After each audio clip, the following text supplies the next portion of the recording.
오늘 여러분과 함께 나눌 말씀은 오늘 본문의 말씀에 의거하여서 제목을 이렇게 정했습니다. 감사로 여는 삶. 네, 여러분 그 가족과 함께 나누는 이 가족 감사 예배 교제에는요, 제목을 감사로 여는 가정이라고 했어요. 오늘 이 말씀을 함께 나눌 때 우리 안에 감사의 회복이 일어나기를 주님의 이름으로 축원합니다. 예수님과 사도 바울 당시에 2000년 전에 예수님 태어나기 한 4년 전에 로마 제국의 스토아 철학자이고 유명한 사람이 정치가인 세네카, 아마 여러분 이름을 들으신 분이 있을 겁니다. 세네카라는 사람이 있습니다. 이 세네카는 스토아 철학의 대가입니다. 후대에 기독교 사상에 적지 않은 영향을 준 사람입니다. 심지어 어떤 사람들은 바울과 세네카가 서신을 주고받지 않았을까, 로마에서 또 만나지 않았을까, 그렇게 말하는 분이 있기도 한데 신빙성은 없어요. 그 정도로 기독교에 영향을 준 사람입니다. 근데 이 세네카가 이런 말을 했어요. 감사하는 것보다 더 긴급한 의무는 없다. 영어로 보면 No duty is more urgent than that of returning thanks. 감사로 돌이키는 것보다 더 urgent한 거, 우리 삶에 그런 의무는 없다, 이런 얘기입니다. 감사는 의무라는 거예요. 반드시 해야 된다는 거예요. 반드시. 사도 바울이요, 핍박받는 데살로니가, 바울이 이제 전도 2차 선교 여행할 때 빌립보라는 도시 다음으로 갔던 곳이 데살로니가입니다. 데살로니가는 가장 핍박이 심했던 곳이에요. 사도 바울을 죽이려고 하는 사람들까지 있었고, 그러나 교회가 세워졌어요. 나중에 사도 바울이 데살로니가 교회, 가장 핍박받는 교회에게 편지할 때 마지막 뭐라고 얘기하냐면요, 그 서신에서 우리가 잘 아는 말씀이에요. 항상 기뻐하라, 쉬지 말고 기도하라, 범사에 감사하라. 범사에 감사하라. 아니, 좋은 일 있을 때 감사하는 거는 우리가 되는데, 힘들고 어려운 일일 때 목사님 감사할 수 있겠습니까? 근데 감사하라는 거예요. 세네카까지 그런 얘기하지 않았습니까? 감사하는 것보다 우리 인간에게 더 긴급한 의무는 없다. 감사는 단순히 한순간의 감정이 아니라 우리의 삶의 태도와 방향을 터닝시킨다는 것. 이번 추수감사절기에 가족이 한자리에 모여서 여러분 다른 어떤 말보다도 감사하시기 바랍니다. 감사가 많아야 돼요. 문제를 세지 말고 축복을 세라는 말이 있습니다. 하나님이 얼마나 우리 가정에게, 우리 교회에게, 또 우리의 삶의 일터에게, 또 나라와 민족 가운데 어떤 축복을 하셨는지 축복을 세면서 감사하는 가정의 만남이 이번 추수감사 절기 가운데 일어나길 바랍니다. 그런 마음으로 오늘 이 시편 100편을 통하여서 감사가 우리의 삶에 얼마나 큰 변화를 주고 유익을 주는지 깨닫는 그런 복된 은혜의 시간 되시기 바랍니다. 첫 번째는 이거예요. 감사는 우리의 시선을 문제에서 하나님께로 터닝하게 하고 하나님께로 고정하게 합니다. 놀라운 거예요. 오늘 시편의 기자가 뭐라고 말하냐면 1절과 5절에 이렇게 말합니다. 온 땅이여 여호와께 즐거운 찬송을 부를지어다. 5절에 보면요, 여호와는 선하시니 그의 인자하심이 영원하고 그의 성실하심이 대대에 이르리로다, 이렇게 말합니다. 1절에는 뭐라고 말합니까? 온 땅이여 여호와께 즐거운 찬송을 부를지어다. 여기서 찬송은 감사의 찬송입니다. 오늘 부제로 뭐라고 되어 있습니까? 감사의 시예요. 시편 150편 중에 감사의 시에 가장 중심에 있습니다. 이스라엘 백성들이 하나님 앞에 감사로 나갈 때 꼭 이 시편 100편을 했어요. 즐거운 감사의 찬양을 부를지어다. 왜 그렇습니까? 여호와는 선하시니 그의 인자하심이 영원하고 그의 성실하심이, 그의 신실하심이 대대에, 우리 이스라엘 백성들 아브라함 때뿐만 아니라 창세 때부터 지금껏까지 그분은 신실하시다. 시편의 기자가 온 땅에게 외칩니다. 온 땅이여 너희 시선을 어디로 향하라고 그럽니까? 하나님께로 돌리라고. 감사는 감정이 아닙니다. 감사는 하나님을 향한 반응입니다. 하나님을 향하도록 나아가게 합니다. 원망과 불평이 우리의 문제에 머물게 하고 매몰되게 만듭니다. 하지만 감사는 문제에 묶여 있던 우리의 마음과 우리의 감정과 우리의 생각과 우리의 시선을 어디로 돌립니까? 하나님께로 돌리게 하는 강력한 힘이 있어요. 그래서 범사에 감사하라는 거예요. 여러분, 특별히요, 여러분의 삶에서 어렵고 힘들 때 더 감사해야 됩니다. 더 감사해야 돼요. 이스라엘 백성이 출애굽한 후에 1년 정도 지납니다. 그 1년 동안에 하나님께서 어떻게 하시냐면 이스라엘 백성들에게 말씀을 주십니다. 그리고 말씀을 통하여서 이 하나님께서 가나안 땅으로 가는 그 약속하심을 이루시길 원하세요. 호렙산에서 불 가운데에서 하나님 말씀하십니다. 1년 정도 지났을 때 하나님은 이제 됐다, 가나안 땅에 들어갈 수 있겠다 하셔서 이스라엘 백성을 가나안 땅으로 들여보내는 계획이 있었어요. 그래서 모세에게 시킵니다. 각 지파마다 가장 뛰어난 리더자 한 명을 각출하도록 합니다. 총 12명이 12지파니까 12명의 정탐꾼들이 가나안 땅에 들어갑니다. 가나안 땅에 며칠 동안 있냐면요, 무려 40일 동안 있습니다. 40일. 한 달 반 동안을 정탐하고 돌아옵니다. 그런데 여기에서 돌아온 정탐꾼 중에 10명이 뭐라고 말하냐면 하나님이 주시려는 가나안 땅을 폄하합니다.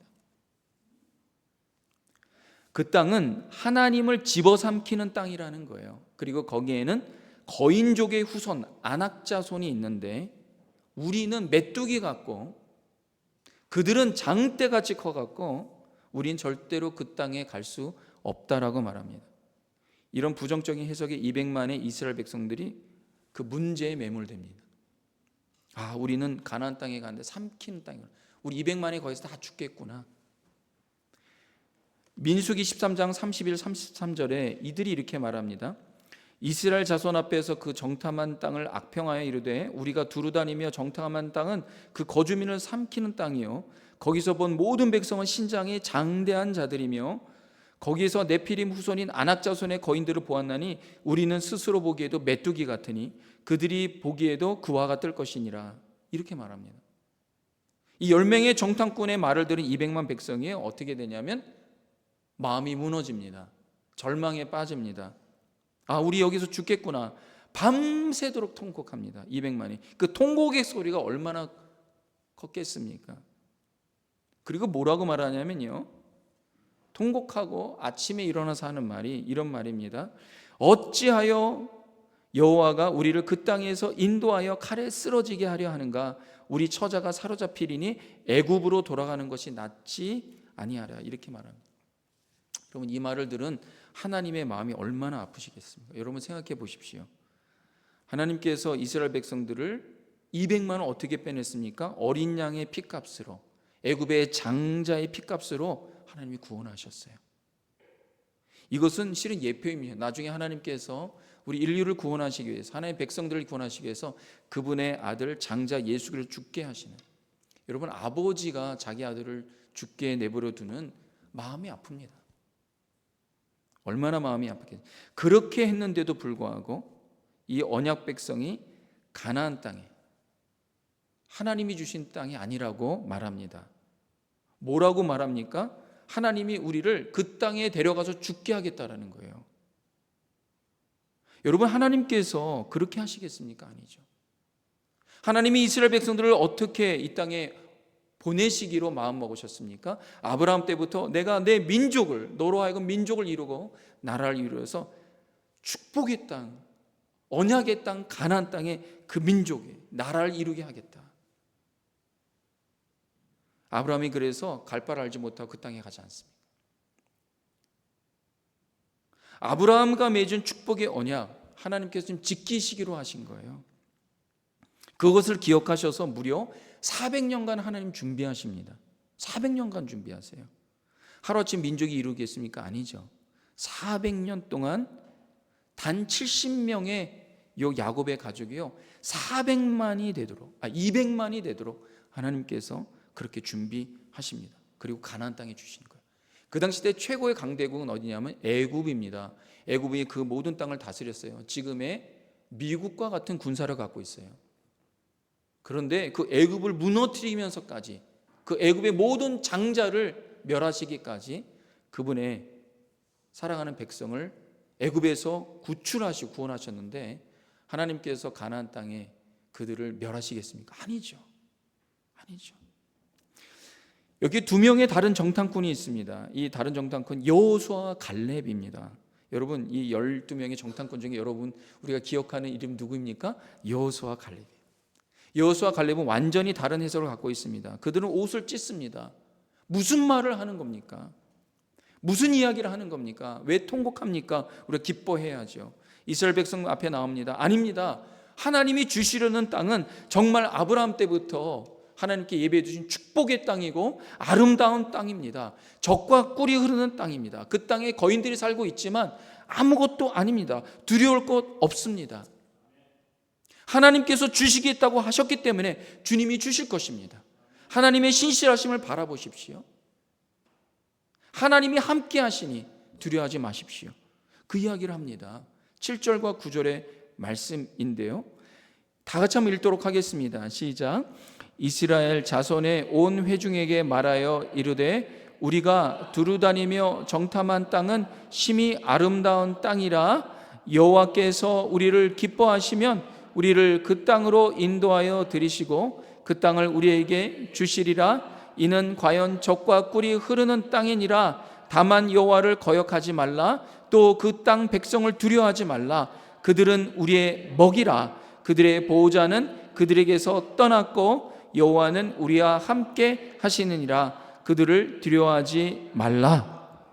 아멘. 여러분, 얼마나 똑같은 것을 보고도 완전히 다른 해석, 똑같은 것을 보고 똑같은 그 땅을 보고 똑같은 안악자손을 봤는데 40일 동안 봤습니다. 한번 후 훑어본 게 아니에요.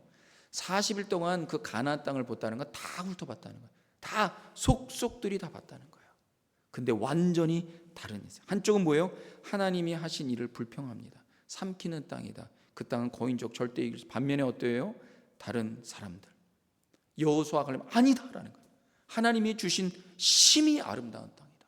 그냥 아름다운 땅이 아니라 심히 아름다운 그 땅의 거인들 두려워하지 말라. 하나님이 함께 하시면 뭐라고까지 말합니까? 그들은 우리의 먹이라.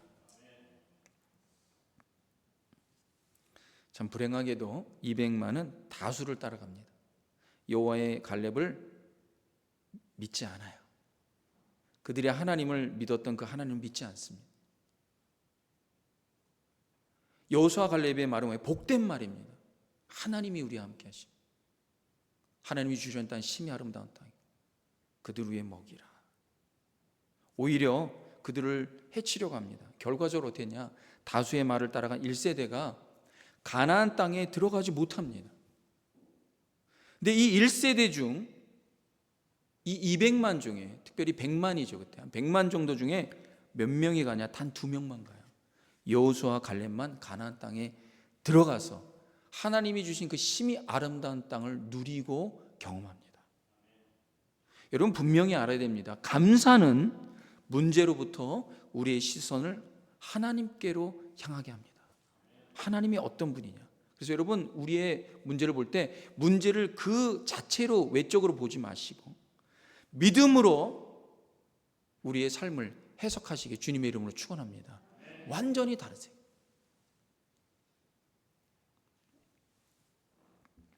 두 번째는 이것입니다. 감사는 우리의 내면을 치유하고 기쁨을 회복시킵니다. 현대인들은 육신의 건강에 참 많은 신경을 씁니다. 별의별 건강식이 너무나 많아요. 요즘에는 인터넷이 발달돼서 건강식 하면요, 수십 가지 수백 가지 됩니다. 건강을 위한 약도 너무나도 많습니다. 너무나도 많은 비타민들이 많아요. 보약도 많고. 그러나 정작 더 중요한 것이 뭡니까? 내면의 건강. 이것을 너무나 등한시하는 걸 보게 됩니다. 내면이 병들면 육신의 건강은 의미가 없습니다. 삶의 맛을 잃어버립니다. 산의 진미도 기쁘지 않습니다. 그러나 내면이 건강하면 초가 삼간에 살아도 살맛이 납니다. 주 예수 모신 것이 그 어디나 하늘나라. 하나님을 향한 감사는 우리의 내면을 건강하게 만듭니다. 우리 내면을 치유하고 회복시키는 놀라운 능력이 있습니다. 시편의 기자가 두 번에 걸쳐서 뭐라고 말하면 1절 하반전에 보면 즐거운 찬송을 부를지어다. 2절에 보면 기쁨으로 여호와를 섬기고 노래하면서 그의 앞에 나아갈지어다. 여러분, 주님 앞에 나올 때는요, 여러분의 삶이 어떻든, 감정이 어떻든 기쁨으로 감사함으로 주님 앞에 나아가실 때 하나님의 구원의 회복의 역사가, 여러분의 내면이 바뀌는 은혜의 역사가 임할 줄로 믿습니다. 여러분, 감사는 단순히 기분 전환을 시키는 것이 아닙니다. 근본적으로 영혼을 치유합니다. 그래서 시편 기자는 하나님을 향하여 찬양하라고 말합니다. 말씀드렸듯이 시편 100편의 부제는 감사의 시입니다. 찬양은 감사입니다. 감사로 드리는 찬양은 영혼을 기쁘게 하고 영혼을 기름지게 하고 영혼을 윤택하게 합니다. 그래서 하나님을 향한 찬양을 많이 하셔야 돼요.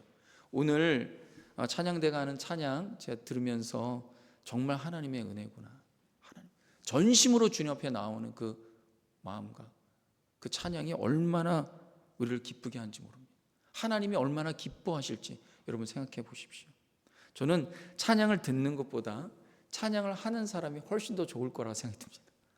일주일 동안 내내 주님을 향한 찬양 연습하고 훈련하고 얼마나 복된 것인지 모릅니다.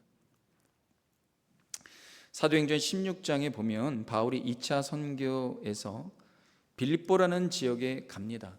첫 번째 선교지예요. 지금으로 말하면 유럽입니다. 마게도냐는. 전도하다가 모함으로 바울과 실라가 일행이 옥에 갇힙니다. 여러분, 빌립보에 어떻게 왔습니까? 바울과 실라가 2차 전도 여행을 바울은 소아시아로 가려고 했어요. 자기가 가려고 하는 계획이 있었습니다. 선교를 그냥 하는 게 아닙니다. 우리도 지금 계속 준비하지 않습니까? 선교는 많은 준비가 필요합니다. 사도 바울도 선교를 위해서 가려고 하는 지역이 분명했어요. 그 소아시아로 가려고 하는데 하나님이 자꾸 막으시는 거예요. 성령이 막으시는 거예요. 근데 성령이 길을 여시는 곳이 있어요. 그것이 뭐냐? 마게도냐, 유럽입니다. 그리스 지역입니다. 그래서 마게도냐의 첫 번째 도시인 어디로 가냐? 빌립보로 갑니다. 거기서 전도하는데 모함을 받아서 그 일행이 감옥에 갇힙니다. 여러분 생각해 보십시오.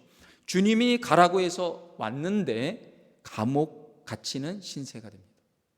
아니, 주님이 가라고 하셨으면 확 열려야지 왜 감옥에 갇힙니까? 얼마든지 주님을 향해 불만할 수 있습니다. 그렇게 내가 가고 싶은 곳 소아시아로 좀 가게 하시지 왜 그곳으로 가지 않게 하시고 주님이 여신 이 마게도냐 여기 왔더니 빌립보에 왔더니 고작 우리가 감옥 신세라니요. 여러분 그렇게 하지 않겠습니까? 근데 바울과 실라는요 그렇게 말하지 않았어요. 감옥에 가서 어떻게 했느냐? 사도행전 16장 25절 한번 보십시오. 다 같이 한번 읽도록 하겠습니다. 시작. 한밤중에 바울과 실라가 기도하고 하나님을 찬송하며 죄수들이 듣더라. 참 놀랍습니다. 바울과 실라가 밤에 잠이 오지 않지요. 고생해갖고 정말 2차 전도행 소아시아 가려고 했는데 계속 막으시는 거예요. 하나님이 여셔서 겨우 배 타지 못할 시기에 또 배 탄 거예요. 그래서 이제 넘어가갖고 빌립보의 지역인데 근데 아무도 없어요. 와, 사람도 없는데 겨우 해변에서 여자 한 명 만나요. 루디아 자주항사. 그 복음 전하고 이제 하나님 여신가 보다 했는데 모함받아 감옥에 왔는데 잠이 오겠습니까? 잠이 안 오죠. 잠이 오지 않는데 얼마나 처량한. 잠이 오지 않을 때 뭐 합니까? 기도하고 찬양합니다. 전 성도님들에게 권면합니다. 잠이 오지 않을 때 뭐 하면 좋습니까? 기도하고 찬송하시기 바랍니다. 주님 말씀 읽으시기 바랍니다.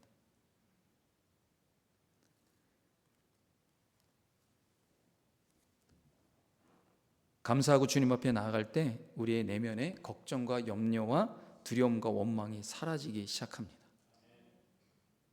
왜 그렇습니까? 하나님을 보게 돼요. 하나님을 향한 소망이 일어나게 됩니다. 오늘 5절의 말씀 다시 한번 봅시다. 하나님이 어떤 하나님입니까? 다 같이 한번 읽겠습니다. 시작. 여호와는 선하시니 그의 인자하심이 영원하고 그의 성실하심이 대대에 이르리로다. 아멘. 우리가 기도하게 되면요 하나님에게 집중합니다. 하나님에게 집중해요. 여러분 기도할 때요 기도를 처음에는 그 문제를 놓고 기도하면 그 문제가 자꾸 보여요. 문제 생각으로 머리가 복잡합니다. 여러분, 거기서 문제를 뚫고 하나님의 성품, 하나님이 얼마나 신실하시고 하나님이 얼마나 선하시고 하나님의 인자하심이 얼만큼이라고 그럽니까? 영원하다 그러는 거예요. 그 하나님을 바라봐야 됩니다. 하나님을 바라봐요. 그럼 우리 안에 상황을 넘어서는 내적인 변화가 일어나기 시작합니다.